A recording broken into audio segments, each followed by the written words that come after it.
নমস্কার, শুভ সকাল। আর আজকে 19শে জুন বুধবার দিন। ছেলেদের স্কুল খুলে গেছে গরমের ছুটির পরেই। স্কুলের ভিতরে ঢুকেই এই এত সুন্দর ছোট ছোট ফুল ফুটেছে বিভিন্ন রকমের, দেখে মনটা খুব ভালো হয়ে গেল। রাস্তার দুদিকেই এরকম সুন্দর সুন্দর খুব ব্রাইট কালারের, লাল, কোনোটা হলুদ, কোনোটা অরেঞ্জ। আর ওই সাইডে এই যে কাঁঠাল ঝুলছে গাছে, আর একটা গাছেও খুব অনেক কাঁঠাল হয়েছে। এই যে এরা পারতে দেয় না কেন জানি না, না কাউকে খেতেও দেয়। এই যে এত সুন্দর সুন্দর রঙের ফুল হয়েছে গাছে, যে এমনিতেই গরমে শুকিয়ে যাচ্ছে সব গাছপালা, সেখানে এই এত সুন্দর ফুল দেখে মনে যেন সতেজতা চলে এলো। এরপরে স্কুলের গেটের সামনে অনেক বড় বড় গাছ ছিল, এখন আছে বলবো না কারণ এটা অতীত। অনেক কিছুই পরিবর্তন হয়েছে দেখছি। এই যে নতুন গেট লাগানো হয়েছে, আর ওই যে ক্রেন। স্কুলের ভেতরে মেট্রো স্টেশনের কাজ চলছে, ওইদিকে বয়েজের গেট লাগানো হয়েছে। এই যে এখানে অনেক বড় বড় গাছ ছিল, খুব সুন্দর, আমাদের ছায়া দিত, সেগুলো সব কেটে ফেলা হয়েছে। আর এবার স্কুলের গেট থেকে বেরিয়ে এইদিকে খিদিরপুর বাজারে যাব না আজকে, যাচ্ছি একটু ঠাকুর প্রণাম করতে। এই যে এই মা মনসার মন্দির, খিদিরপুরে আসলে সকালে প্রথমেই আমার কাজ হয় ছেলেদের ছাড়ার পরে এই মন্দিরে, পার্টিকুলার এই মা মনসার মন্দিরে এসে একবার মাথা টেকিয়ে যাই। আজ যাব না বাড়িতে, কারণ 10:30টায় ছেলের ছুটি। তো মন্দিরের অপোজিটে রাস্তাটা ক্রস করে এই টি স্টলটায় দেখা হয়ে গেল কয়েকটা বন্ধুর, তো তাদের সঙ্গে আলাপ করে তারপরে আবার একটু এগিয়ে চললাম। দেখলাম একটা বাড়ি নিচে খুব সুন্দর মা কালী মায়ের মন্দির, এরা পুজোর সব তোড়জোড় করছে। তো এক বন্ধুকে পেয়ে গেলাম হাতের কাছে, তো বললাম বসে থেকে কি করব, কারণ ছোট ছেলের ছুটি হয়ে যাবে তাড়াতাড়ি, তাই আর বাড়ি যাওয়ার নেই, চলো তাই ঘুরেই আসি। দিনটা আজকে মেঘলা, তাই রোদটা কম।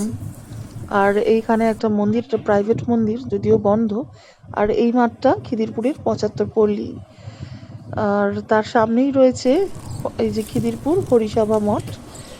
তো ভিতরে বিকেলবেলা নাকি নাম কীর্তন হয়। আর এটা একটা রাধাকৃষ্ণ মন্দির। ঢোকা যাক মন্দিরের ভেতরে। প্রথমে এই দরজা, এই পাশের গলিতেই দরজা।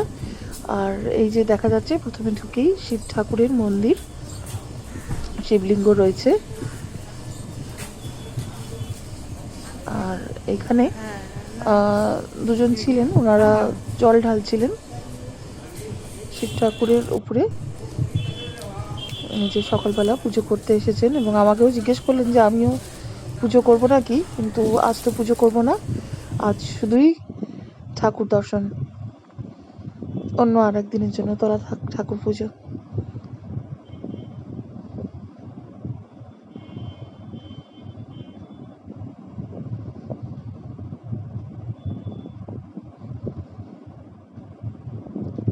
তারপরে ঢুকে গেলাম ওই মঠের ভিতরে। আর এই যে ঠাকুরমশাই কারোর সঙ্গে কথা বলছিলেন, আমি জানি না, পিকচারটা খুব ভালো আসেনি এখন দেখছি। এই যে ঠাকুরকে এত সুন্দর করে সাজিয়ে রাখেন ঠাকুরমশাই, খুব ভালো লাগে দেখতে, খুব জাঁকজমক করে সাজিয়ে রাখেন। আর যারা পুজো করতে আসেন তাদের পুজো করে দেন উনি। এবার এখান থেকে বেরিয়ে আর একটা মন্দিরে যাই। এই জাস্ট রাস্তাটা একটু এগিয়েই সামনে একটা নতুন মন্দির হয়েছে, মানে হয়েছে আর কি, লকডাউনের পরেই দেখেছি আমি এটা, হয়তো আগে থেকে ছিল আমার জানা নেই।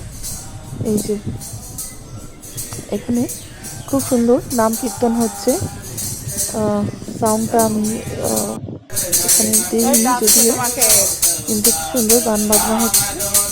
আর এই যে শিবলিঙ্গের মাথায় টপ টপ করে জল পড়ে যাচ্ছে, এত গরম থেকে বাঁচানোর জন্য মহাদেবের মাথায় সারাক্ষণ বাড়ি বসা হচ্ছে।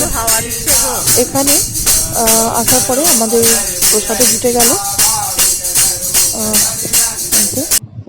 তারপরে ওটার জাস্ট অপোজিটেই আর একটা মন্দির, একটা ছোট মন্দির, এটাও নতুন, এটা বজরংবলীর মন্দির। এই যে ঠাকুরমশাই বসে আছেন পূজারীদের আশায়। এই যে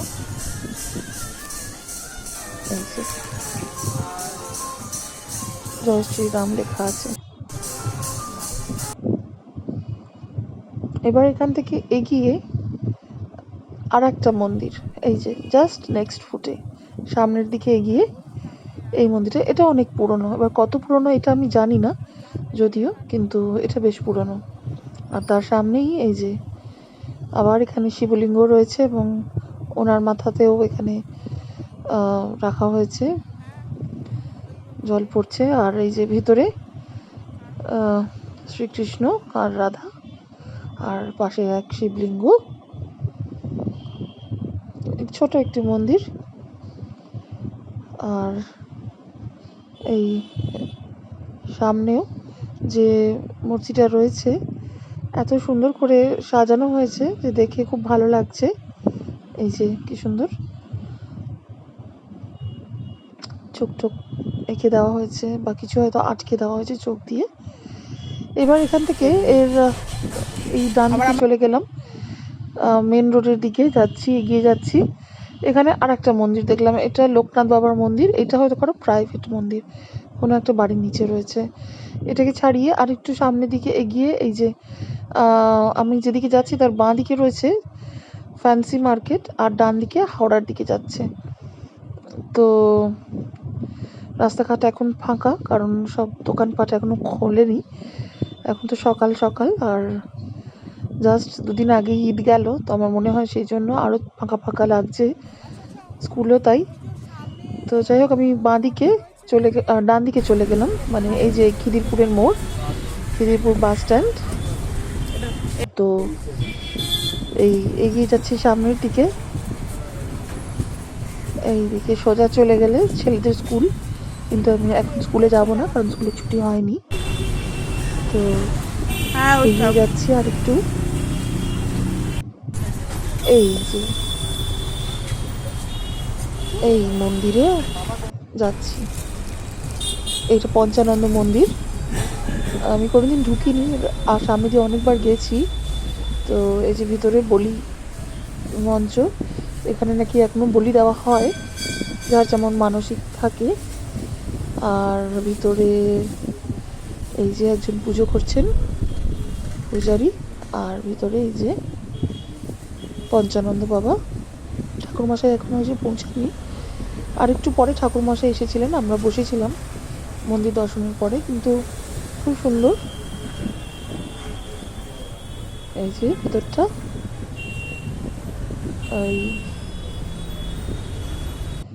এরপরে ওই পাশেই আর একটা ঘর আছে, এই যে মন্দিরের পাশেই আর একটা ঘর আছে।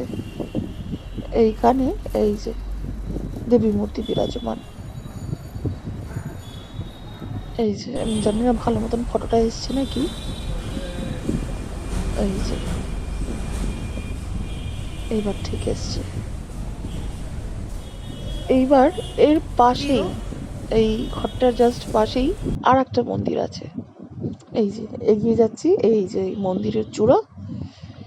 এইবার এগিয়ে যাচ্ছি, এই যে সামনে দোকান রয়েছে আবার। এই যে এখানে একটা শিবলিঙ্গ রয়েছে, শিব মন্দির।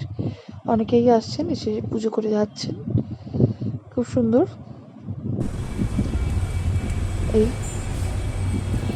এই হলো আমাদের আজকের মন্দির পরিক্রমা। তো এই খিদিরপুরের এইটুকু এরিয়াতেই এত এত ছোট বড় মন্দির রয়েছে যে কি বলবো। সব মন্দির যদি একটা একটা করে পায়ে হেঁটে হেঁটে দেখা হয়, বেশ অনেকটা সময় কভার হয়ে যায়। তো আমরাও অপেক্ষা করছি বাচ্চাদের ছুটি হওয়ার। তো আমরা এই মন্দিরে এসেই লাস্টে বসলাম ছুটি হওয়া পর্যন্ত। এখান থেকে বেরিয়ে এবার স্কুলের উদ্দেশ্যে রওনা দেব। এই যে রাধাকৃষ্ণ মন্দির, এটা ওই খিদিরপুর বাজারের মোড়েই নতুন একটা মন্দির হয়েছে। এবার রাস্তা ক্রস করে এই শিব মন্দির, এটা একটা প্রাইভেট মন্দির পাশের বাড়িরই। আর এই স্কুলের অপোজিটে হনুমান মন্দির নতুন হয়েছে, এটিও এই স্কুল। এবার